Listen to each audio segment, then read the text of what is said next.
The fight in the dust arena. The crowd roared like a storm. Dust rose into the air as heavy metal gates opened at both ends of the giant arena. Creatures from across the galaxy filled the seats, cheering, shouting, and placing bets. At the center of the arena stood one figure, small, unarmored, human. His name was Rhett. He had no fancy weapons, no glowing armor, just simple pants, worn boots, and a short metal rod in his hand. And yet he looked up at the beast in front of him and did not move. The beast was huge, 10 feet tall, with green scaly skin and 4 muscular arms. Its mouth was full of sharp teeth. Chains fell from its shoulders as it roared. "This is no fight," someone in the crowd shouted. "The human will be crushed in seconds." But someone else was watching closely. High above the arena, in a special glass box, sat Princess Kayla, the warrior leader of the planet Valor. She was tall, with silver blue skin, sharp black eyes, and battle scars on her arms. She wore royal armor made of bone and metal. Her gaze stayed locked on Rhett. The gong sounded. The beast charged. Rhett waited. Calm. At the last second, he jumped to the side. The beast slammed into the wall. The crowd gasped. Rhett moved fast. He wasn't the strongest, but he was quick, smart, and calm. He slid under the beast's legs, jumped onto its back, and used his rod to hit a weak spot behind its head. The beast roared in pain and tried to grab him, but he rolled off and threw dust in its eyes. The crowd started to cheer. Now they were watching a real fight. Rhett climbed up a pile of broken stone in the middle of the arena. The beast charged again, but this time Rhett jumped and stabbed the metal rod deep into its side. With one final shout, the beast fell. Silence. Then, the arena exploded with cheers. The human had won. Again. In the royal box, Princess Kayla stood. Her eyes didn't leave the human. She spoke to her advisor. That one, the human. "Yes, Princess. I want him brought to my private chambers." The advisor blinked. "As a servant?" Kayla turned slowly. "As a mate." In the lower chambers, Rhett sat on a bench, wiping blood from his arm. The guard entered. "You are being summoned by the princess." Rhett looked up, tired. "Why?" "She has made a choice. She wants to speak to you. Alone." Rhett narrowed his eyes. "And if I say no?" The guard gave a cold smile.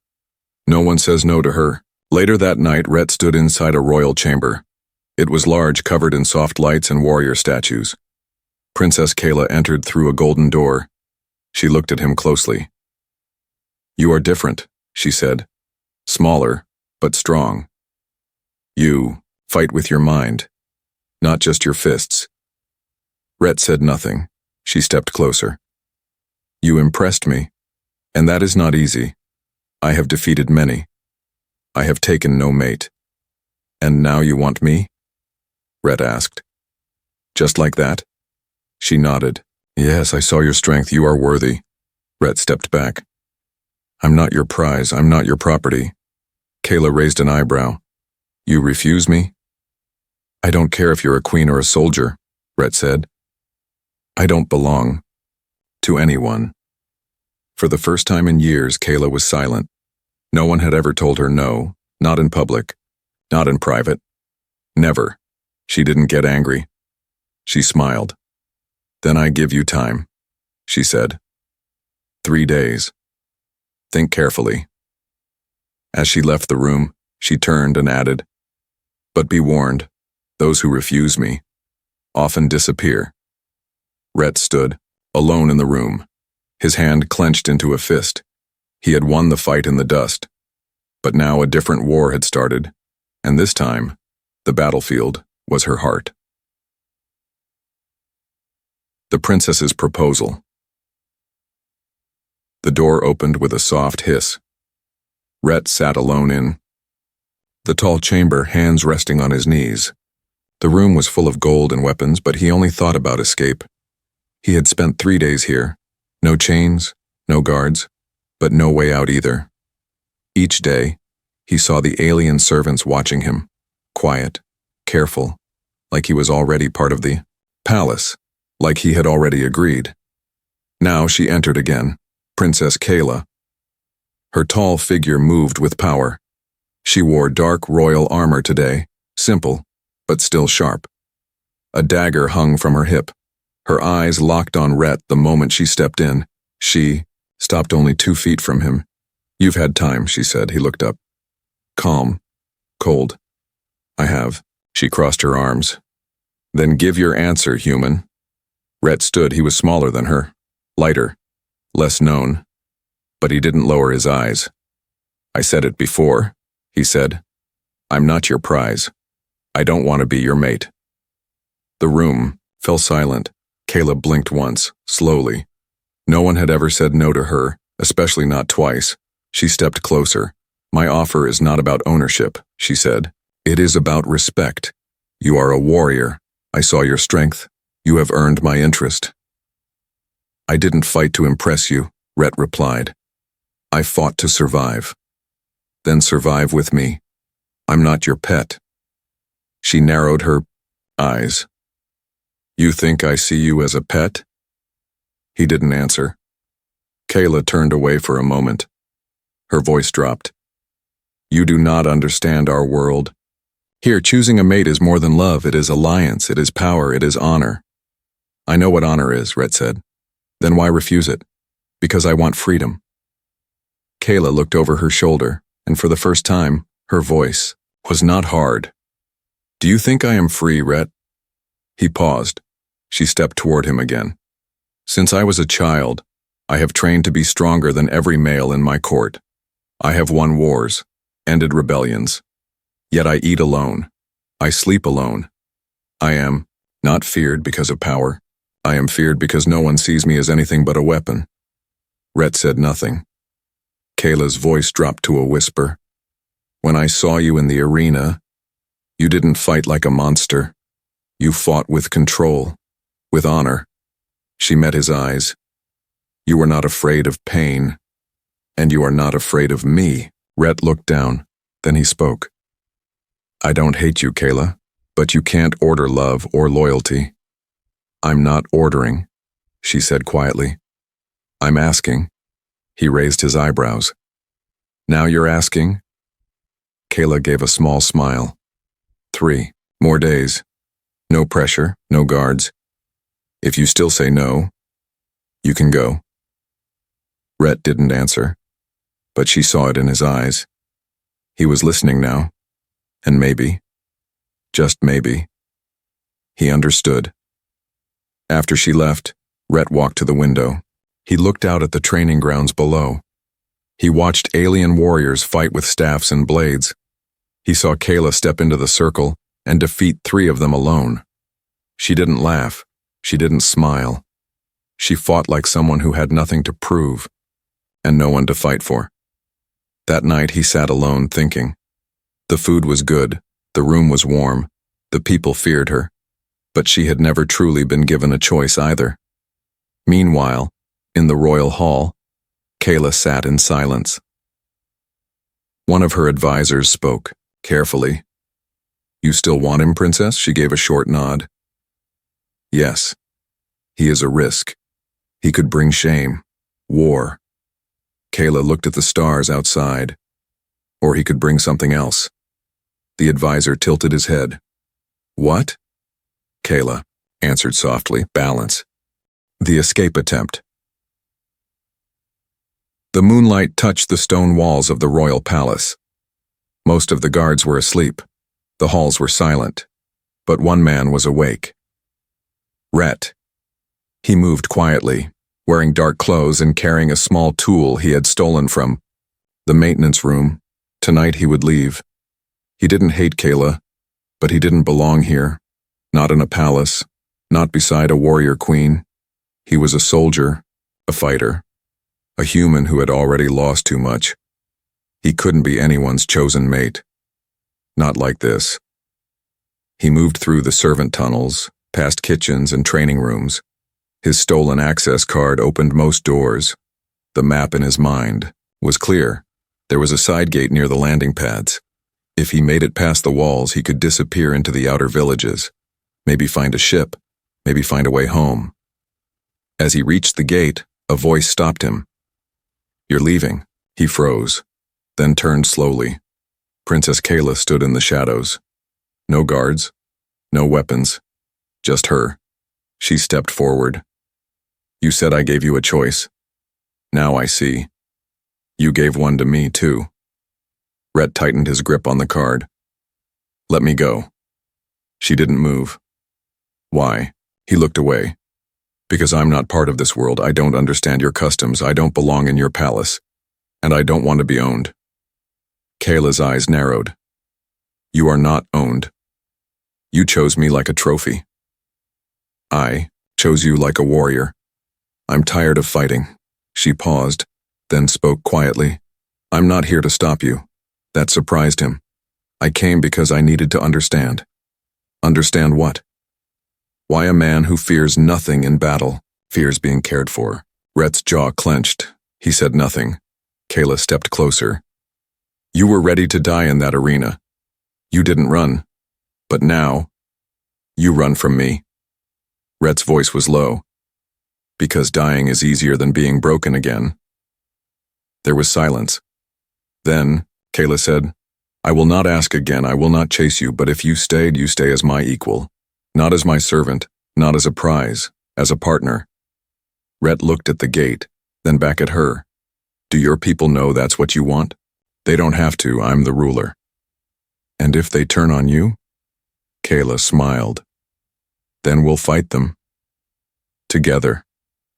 He lowered the access card, breathed in slowly, turned away from the gate, and walked past her, back toward the palace. Kayla watched him go. No smile, no victory, just respect. Later that night, Rhett stood on the rooftop garden. He looked at the stars. Kayla joined him. She didn't speak. She just stood beside him. And for the first time, they watched the sky as equals. Far below in the dark, two nobles spoke in secret. "He's growing close to her," one said.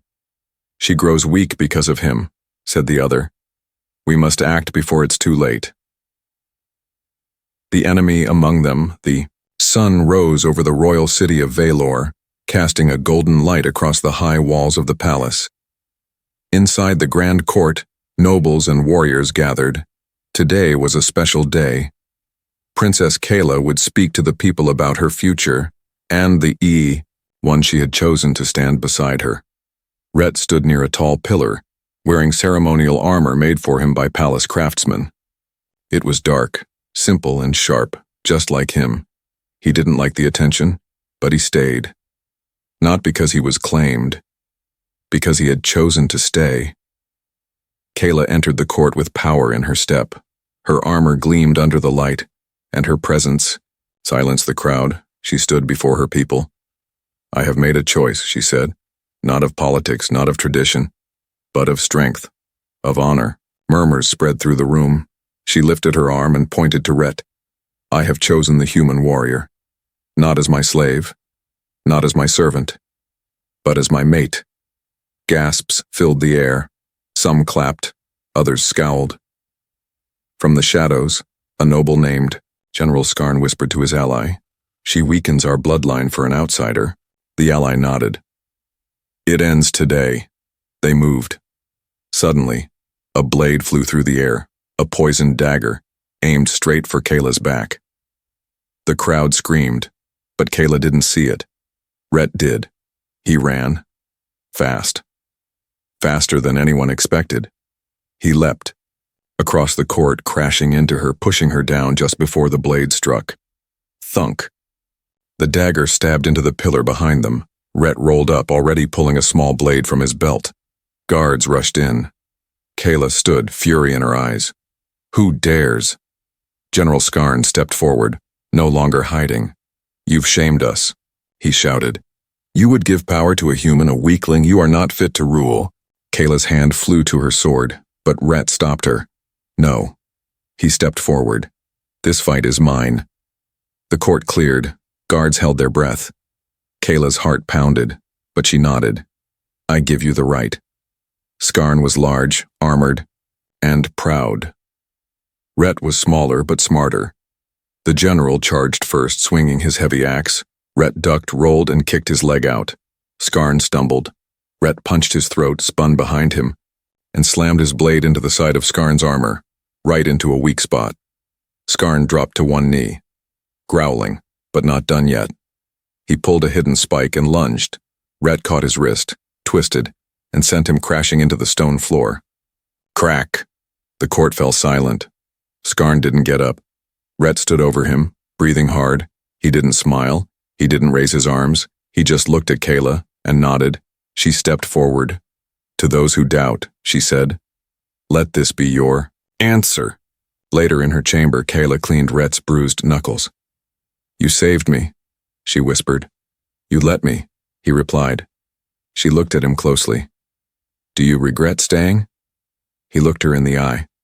No. Outside the palace walls, more nobles whispered in the dark. But now, they whispered with fear, because the human was no longer just a stranger. He was a protector, and Kayla's bond with him was now written in blood. The bond begins. The night was quiet. The stars above the palace shone like cold fire. The court was still. The city slept, but Rhett was awake. He sat on the edge of the training balcony, a cloth around his bruised hand. His thoughts were heavy. The fight with General Skarn still played in his mind. He hadn't wanted to kill him, but he would have, if Kayla was in danger. Behind him, footsteps. Princess Kayla appeared, wearing a simple cloak instead of armor. No guards, no crown, just her. She sat beside Rhett without a word. For a long time, they watched the sky in silence. Then Kayla spoke. You could have left again. After the fight.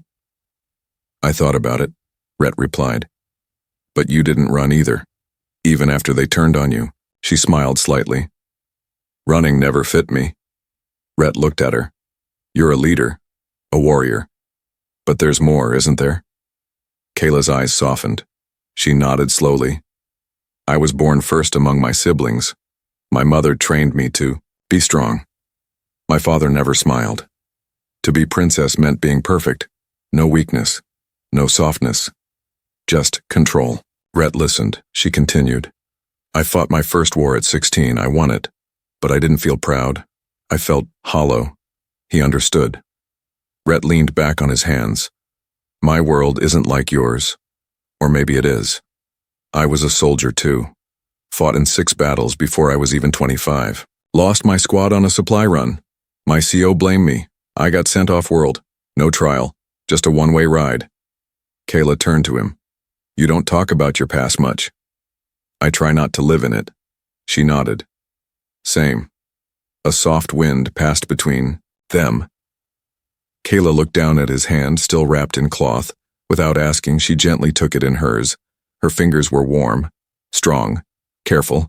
She unwrapped the cloth and began cleaning his wounds. You don't have to do this, Rhett said. I know, she replied. She finished wrapping it again, tighter this time, but gentle. There, she said. Now we match. She held up her own hand, scarred, tough, marked by war. He smiled. Yours looks worse.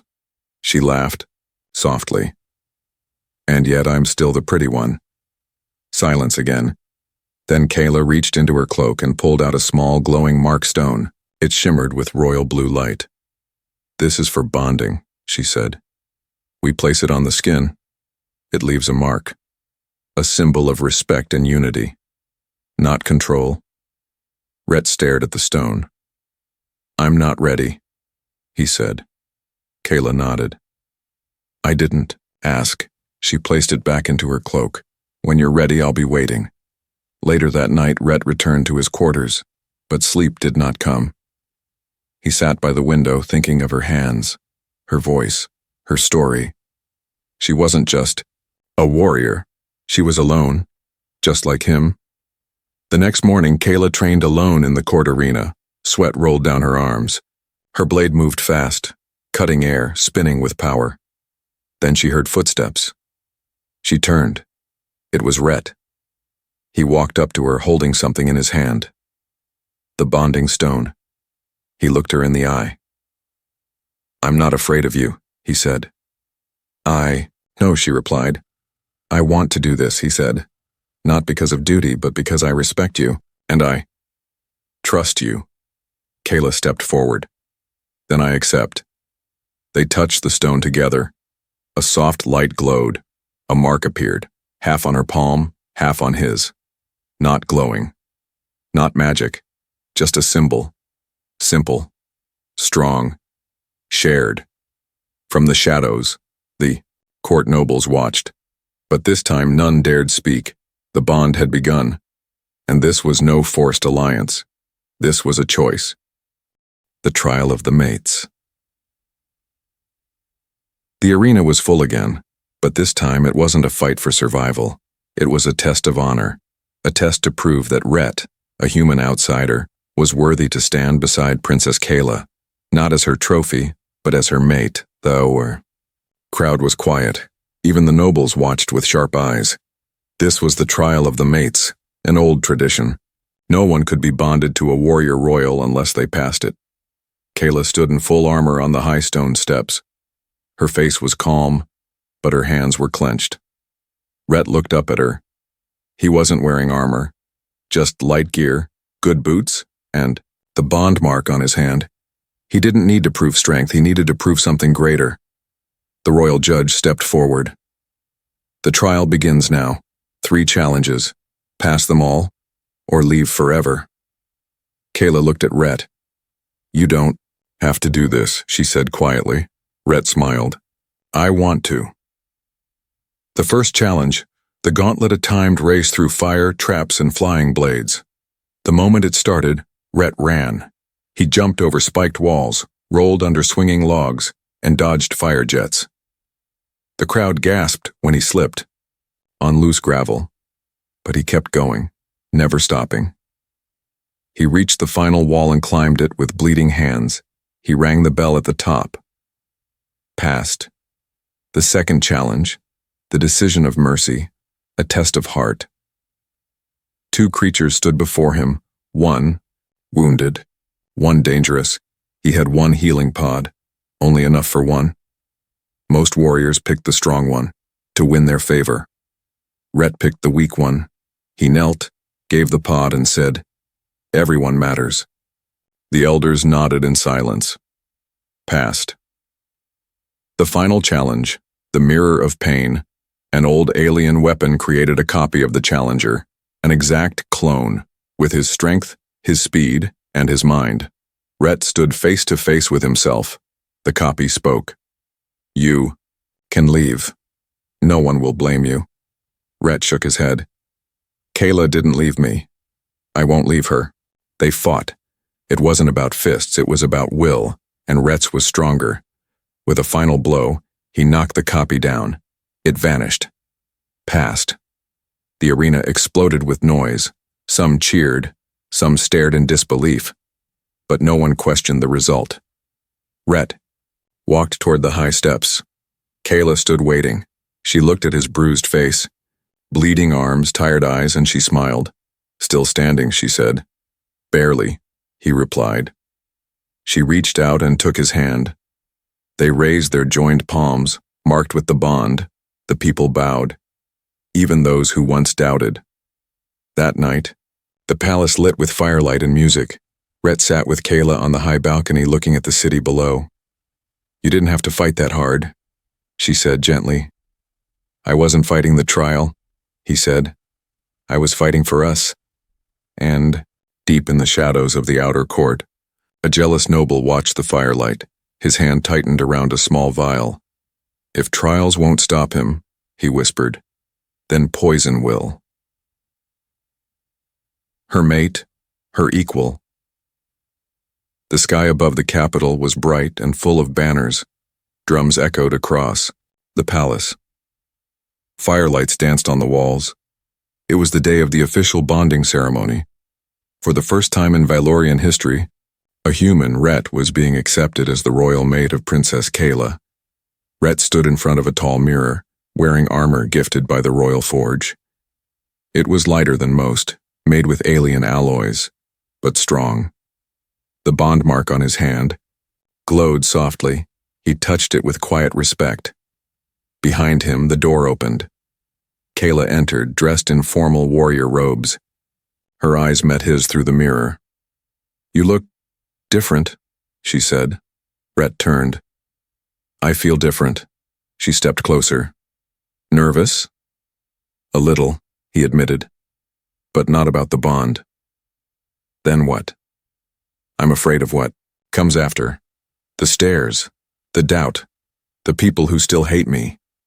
Kayla placed her hand on his. "Then let them watch. Let them doubt. Because today, we stand together." The royal court was full. Leaders, soldiers, nobles, even citizens from the outer cities had come to witness this moment. Rhett and Kyla stood before the circle of elders. The high voice raised his hand. "Princess Kyla, do you stand with this outsider by your will?" "I do," she said boldly. "Rhett of Earth, do you stand beside this warrior by choice?" "I do," he said without hesitation. The high voice lifted the circle flame. "As the old law demands, drink from the fire cup and seal your bond before the Empire." Rhett took the cup, but before it touched his lips, he paused. Something was wrong. A strange scent. Bitter. Sharp. Kayla noticed his hesitation. "What is it?" Rhett's eyes narrowed. "This is poisoned." Gasps filled the hall. The elders stood up in shock. Kayla grabbed the cup and sniffed it, then her face darkened. "This is a noble's poison. Only council members have access to it." Rhett turned. He pointed to a noble in the second row. "The same one who watched from the shadows days ago. You tried to kill me once, now again." The guard stepped forward and grabbed the noble before he could escape. He screamed, "You've already poisoned her name by bonding with a human." Kayla walked up to him. "And you tried to poison her soul." She looked at the court. No more whispers. No more attacks in the dark. She turned to Rhett. "Let the people hear it from me." She lifted Rhett's arm into the air. "I chose him, not because of his race, but because of his heart. He faced death for me. He stood alone when I was surrounded. He gave me something no sword or title ever could. A partner, an equal, a mate." The court was silent. Then slowly, one elder stood, then another, and another. Then the court bowed. The high voice nodded. "Let the bond be sealed." This time, a new cup was brought. Rhett and Kayla both drank from it.